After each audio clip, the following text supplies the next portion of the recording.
Peace and blessings, family. I was looking at Willie D. He was talking about the Carmelo Anthony situation. Man, it's bad, but it's common, you know. So I'm not going to rehash that.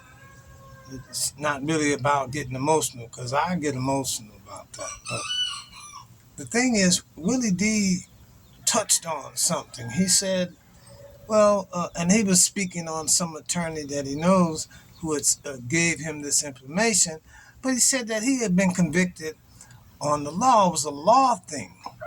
It was this law, it was in the law, and it allowed for discretion and this and that. And Willie just said, but that's the problem, for real. The problem is in the law. The same law that allows for discretion where this person can go home on probation and this person gets 35 years. It's the same law that allows for discretion. Well, I still say guilty. I say innocent. It's all in the law. And he said ultimately that, he said judges have too much power and authority. Now that hit home. And I'm going to tell you why. It's a personal experience. Okay, I was in front of a judge and had been held. I couldn't get out. I'd been there for over 2 years in the county. All that time trying to even confront, the person that accused me. I'm gonna keep it short, but I learned about a document, that a motion that made them have to present the witness. All this time, I saw him in a parking lot when they were pulling me out of a car.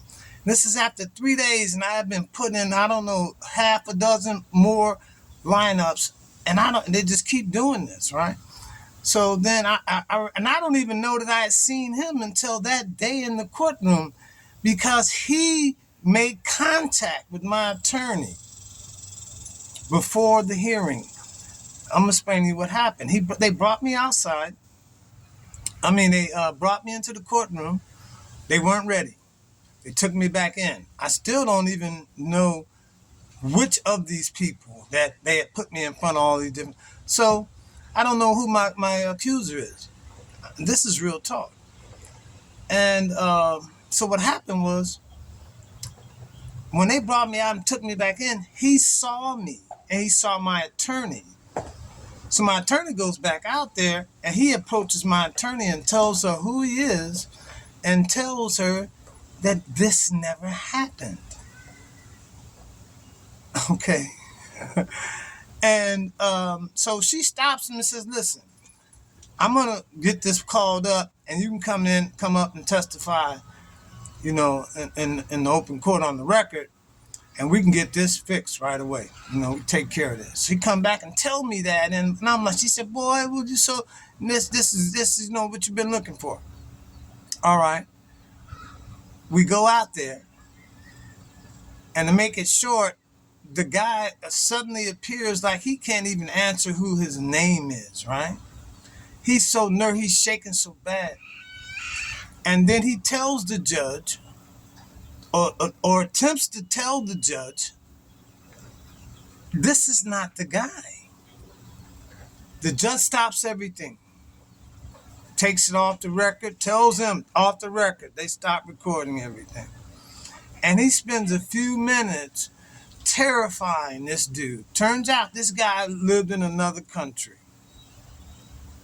And they's terrifying him that if he doesn't testify to what was, what's in here, then he's going to file charges, I believe, of perjury or whatever it was, and have him arrested. He wouldn't leave the courtroom. He'll have the bailiff take him right now. Okay? They gave it a recess for him to gather himself. Called us back up there, and that man told the story, reading it. I'm serious. Yeah. So that's too much power for a judge. He just made that happen. basically because finally, because it's the whole reason why it took so long to get seen. If I didn't just exposed this. This has been going on for over 2 years.